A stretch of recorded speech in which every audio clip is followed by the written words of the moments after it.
Hi friends इनकी நம்ம Nisha cooking சேனல்ல ஒரு அருமையான சூப்பரான கிரன்ச்சியான வெங்காய பக்கோடா தான் செஞ்சு காட்ட போறேன். வெங்காய பக்கோடா எல்லாரும் நிறைய பேர் செஞ்சு பார்த்திருப்பீங்க, வீட்ல கூட செஞ்சிருப்பீங்க. பட் நான் இதுக்கு கொஞ்சம் இடையில ஒரு டிப்ஸ் கொடுத்திருக்கேன். நீங்க என் வீடியோ கடைசி வரைக்கும் பாத்தீங்கன்னா தெரியும். நல்லா கிறிஸ்பியான வெங்காய பக்கோடா. இப்போ வந்து நல்லா மழை பெய்யற டைம், ஏதாவது சூடா சாப்பிடணும்னு நமக்கு தோணுச்சுனா உடனே ஞாபகம் வர்றது வெங்காய பக்கோடா தான். ஸோ வீட்டில் டக்குன்னு வெங்காய பக்கோடா செய்கிறது எப்படின்னு சொல்லிட்டு நான் இந்த வீடியோவில் போட்டு காட்டிருக்கேன். ஸோ நீங்களும் இதே போல் செஞ்சு பாருங்கள். வாங்க இது எப்படி செய்யலான்னு பார்ப்போம். இன்றைக்கி நம்ம மிக்சர் கடையில் போடுற மாதிரியே பக்கோடா போடலாம். நல்லா கருகரு முறுமுறுன்னு இருக்கும். இந்த பக்கோடா வந்து நல்லா டேஸ்ட்டாகவும் ஈஸியாகவும் குயிக்காகவும் செஞ்சு முடிச்சிடலாம். வாங்க இது ஸ்டெப் பை ஸ்டெப்பாக எப்படி செய்யலான்னு பார்ப்போம். ஃபஸ்ட்டு ஒரு பவுல் எடுத்துக்கோங்க. அதில் நான் 100 கிராமுக்கு கடலை மாவு எடுத்துருக்கேன். ஸோ 100 கிராம் அளவு கடலை மாவு எடுத்துக்கோங்க. உங்களுக்கு எந்த அளவுக்கு பக்கோடா வேணுமோ அந்த அளவுக்கு மாவு எடுத்துக்கலாம். ஸோ இப்போ இந்த 100 கிராம் கடலை மாவில் 1/4 ஸ்பூன் அளவுக்கு மஞ்சள் பொடி, 1/4 ஸ்பூன் அளவுக்கு வந்து மிளகா பொடி, 1/4 ஸ்பூனோட கொஞ்சம் அதிகமாக கரம் மசாலா, உப்பு தேவையான அளவு, இது எல்லாத்தையும் இதில் மிக்ஸ் பண்ணி போட்டுக்கலாம். இதை போட்டு இதை நல்லா மிக்ஸ் பண்ணிக்கலாம்.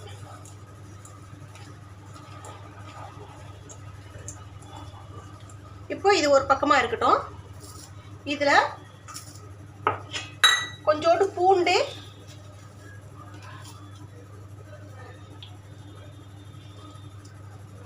ஒரு காரத்துக்கு ஏற்ற மாதிரி உங்களுக்கு எந்த அளவுக்கு காரம் வேணுமோ அந்த அளவுக்கு வந்து பச்சை மிளகாய் எடுத்துக்கிட்டு அதை நல்லா இடிச்சிக்கலாம்.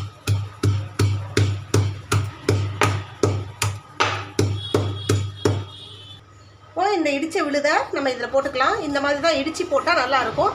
நீங்கள் மிக்சியில் கூட அரைச்சி போட்டுக்கலாம். ஸோ இந்த மாதிரி தோலோடு தான் இடிக்கணும். பூண்டு தோலோடு இடித்து போடணும். கொஞ்சமாக லைட்டாக ஃப்ளேவருக்காக இஞ்சி பூண்டு விழுது போட்டுக்குங்க. இஞ்சி பூண்டு விழுது விருப்பம் இல்லாதவங்க இஞ்சியை தட்டி போட்டுக்கலாம். இப்போ இது எல்லாத்தையும் நம்ம நல்லா மிக்ஸ் பண்ணிக்கலாம்.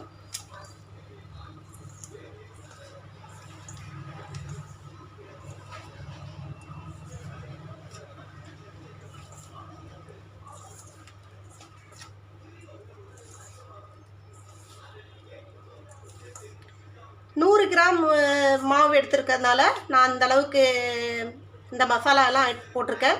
ஸோ நீங்கள் எந்த அளவுக்கு மாவு எடுக்கிறீங்களோ அந்த அளவுக்கு இந்த மசாலாவை இன்க்ரீஸ் பண்ணிக்கலாம். இப்போ இதில் கிறிஸ்பினஸ் வர்றதுக்கு, பக்கோடானாலே நல்லா க்ரன்ச்சியாக கிறிஸ்பியாக இருக்கணும். அந்த கிறிஸ்பினஸ் வர்றதுக்காக நல்லா கொதிக்கிற எண்ணெயை ஒரு புளிக்கரண்டி அளவுக்கு எடுத்து ஊற்றிக்கிங்க. எண்ணெய் நல்லா சூடாக இருக்கும். ஸோ இதை நல்லா கொஞ்சம் கையில் சூடு படாமல் கலரி விட்டுக்குங்க. இந்த மாதிரி சூடான எண்ணெயை நீங்கள் ஊற்றினீங்கன்னா பக்கோடா நல்லா கிறிஸ்பியாக நல்லா க்ரன்ச்சியாக வரும்.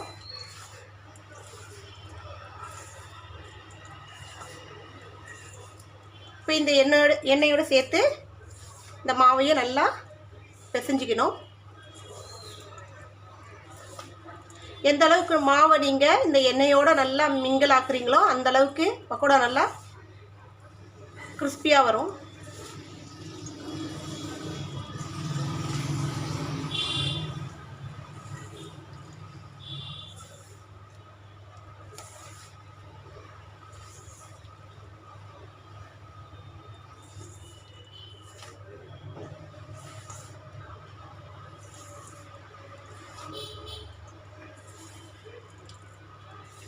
மாவு நல்லா இந்த மாதிரி கையால் பிசைஞ்சு நல்லா உதிரியாக்கி விடுங்க.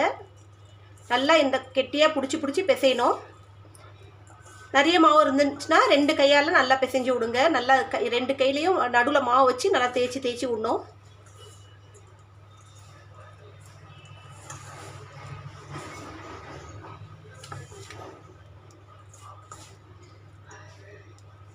இந்த மாதிரி நீங்கள் மாவு ரெடி பண்ணி ஸ்டோர் பண்ணி ஃப்ரிட்ஜில் கூட வச்சுக்கலாம். எப்போ உங்களுக்கு பக்கோடா செய்யணும்னு தேவைப்படுதோ அந்த சமயத்தில் நீங்கள் இதை எடுத்து வெங்காயத்தை கட் பண்ணி போட்டு பக்கோடா போட்டுக்கலாம்.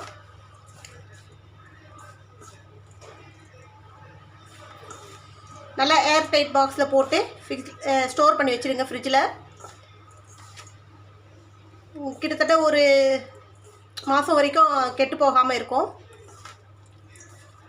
எப்போல்லாம் நமக்கு வந்து பக்கோடா சாப்பிட்ணுன்னு தோணுதோ அப்போல்லாம் இதுலேருந்து கொஞ்சோண்டு மாவு எடுத்து வெங்காயத்தை கட் பண்ணி போட்டு நம்ம பக்கோடா செஞ்சுக்கலாம். இப்போ இந்த மாவு நல்லா எண்ணெயோட மிங்கிள் ஆயிடுச்சு. நான் 100 கிராம் மாவுக்கு 200 கிராம் அளவுக்கு வெங்காயம் கட் பண்ணி வச்சுருக்கேன். ஸோ இதோட கொஞ்சம் கருவேப்பிலை போட்டுக்குங்க, ஏன்னா பக்கோடாவுக்கு மெயின் கருவேப்பிலை தான். ஸோ இப்போ இதை வந்து நீங்கள் நல்லா அழுத்தி பிசையக்கூடாது, இந்த மாதிரி உதிரி உதிரியாக மாவோட சேர்க்கணும்.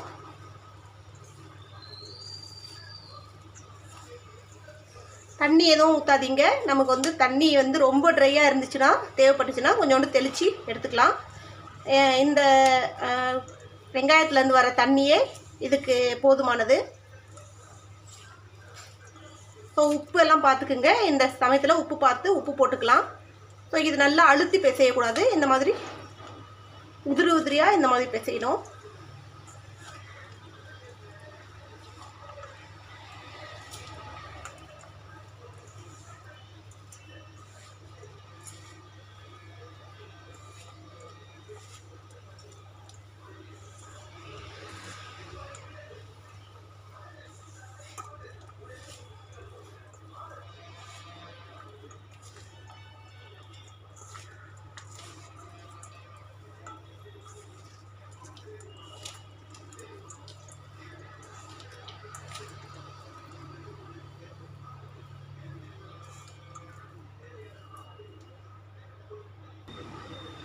இந்த அளவுக்கு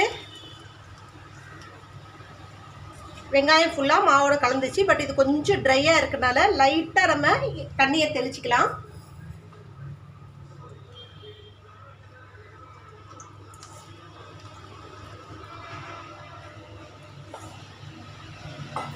ரொம்ப தண்ணியை ஊற்றிடாதீங்க, லைட்டாக போட்டால் போதும்.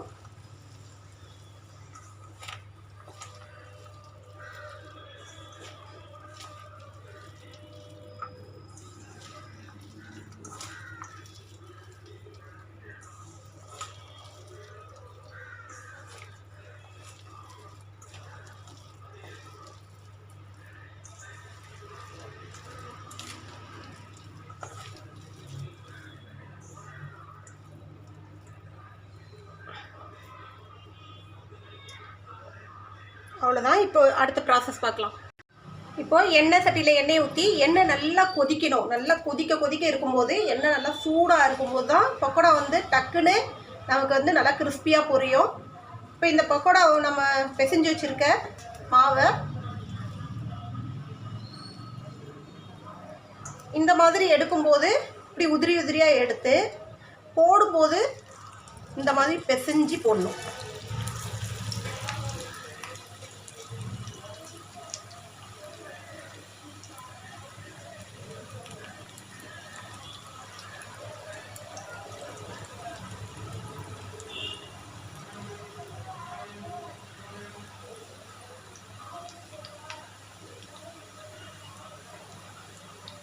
பக்கோடா நல்லா பொரிஞ்சு வரட்டும். அடுப்பு நல்லா ஹை ஃப்ளேமில் தான் இருக்கணும். எண்ணெய் நல்லா சூடாக இருக்கணும். பக்கோடாவை பொரிச்சு எடுக்கிற லாஸ்ட் வரைக்கும் எண்ணெய் அதே சூட்டில் இருக்கணும், சூடு குறையவே கூடாது. எந்த அளவுக்கு எண்ணெய் நல்லா சூடாக இருக்கோ அந்த அளவுக்கு நல்லா பக்கோடா வந்து நல்லா கிறிஸ்பியாக வரும்.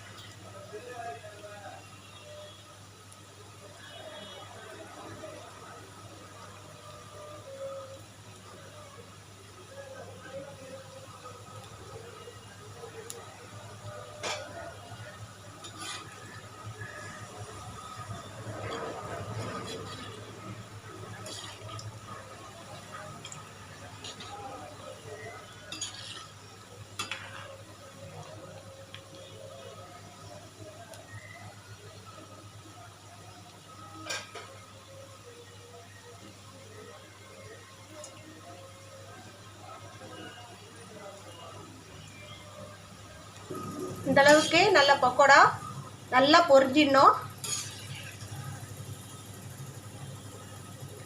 நல்லா எண்ணெயை வடிகட்டி எடுத்துடலாம். ஸோ இப்போது பக்கோடா நல்லா பொரிஞ்சிருச்சு.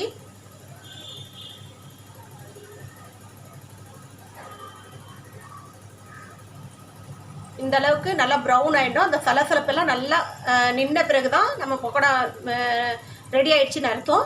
இப்போ இதை எடுத்து நம்ம அடுத்த பாத்திரத்துக்கு மாற்றிக்கலாம். இந்த மாதிரி சவுண்ட் வரணும். பக்கோடாலேருந்து போடும்போது நமக்கு இந்த பக்கோடா விழுகிற சவுண்டு கேட்கணும். இந்த பாருங்கள். இப்போ இதில் இருக்கிற ஒரு வேஸ்ட்டு கூட இல்லாமல் கரெக்டாக எடுத்துடணும். இல்லாட்டி அடுத்த பேட்ச் நம்ம போடும்போது சீக்கிரம் கருகிடும்.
சலசலப்பு அடங்கும்போது எடுத்துடணும். எண்ணெய் அதிகமாக இழுக்காது. பாருங்கள், நான் வந்து எல்லா பக்கோடாவும் பொரிச்சிட்டேன். ஆனால் எண்ணெய் அப்படியே இருக்குது. ஸோ எண்ணெய் அதிகமாக இழுக்காது. எண்ணெய் அதிகமாக எடுக்குன்ற பயமும் தேவையில்லை. நம்ம இந்த மாதிரி பக்கோடா செஞ்சோன்னா எண்ணெய் அதிகமாக எடுக்காது. நம்ம அரிசி மாவு கொஞ்சோண்டு கலந்தோன்னா எண்ணெய் இழுக்கும். ஸோ நம்ம மாவு பிசையும் போது அந்த மாவோட நம்ம சூடான எண்ணெயை கலந்துட்டோன்னா நமக்கு இந்த மாதிரி எண்ணெய் அப்படியே பக்கோடா இழுக்காமல் இருக்கும். இப்போ அடுப்பை கொஞ்சம் சிம்மில் வச்சுட்டு கொஞ்சோண்டு கருவேப்பிலை பொரிச்சு வச்சுக்கலாம்.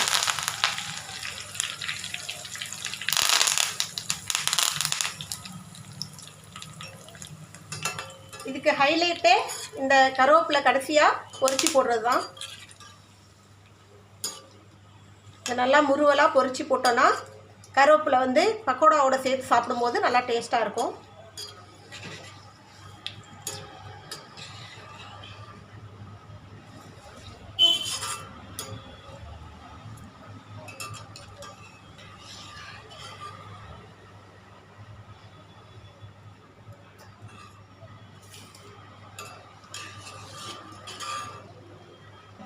சூப்பரான க்ரன்ச்சியான, எவ்வளோ க்ரன்ச்சியாக இருக்குது பாருங்கள். நம்ம இதை குலுக்கும்போது இந்த சவுண்ட் வருதா?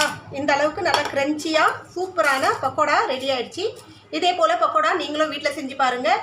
வெறும் 100 கிராம் கடலை மாவு, 200 கிராம் வெங்காயம் போட்டு இந்த அளவுக்கு பக்கோடா வந்திருக்கு. இது ஒரு ஃபேமிலி ஃபுல்லாக சாப்பிட்லாம் வீட்டில். ஸோ இன்றைக்கி நம்ம இந்த வெங்காயம் பக்கோடா செஞ்சுருக்கோம். இது எப்படி இருந்துச்சு சொல்லிட்டு எனக்கு கமெண்ட்டில் சொல்லுங்கள். இன்னொரு ரெசிபியோடு உங்களை சந்திக்க வரை உங்களிடம் விடைபெறுவது உங்கள் நிஷா. எங்கள் வீடியோவை கடைசி வரைக்கும் பார்த்தவங்க அனைவருக்கும் மிக்க நன்றி. பாய்.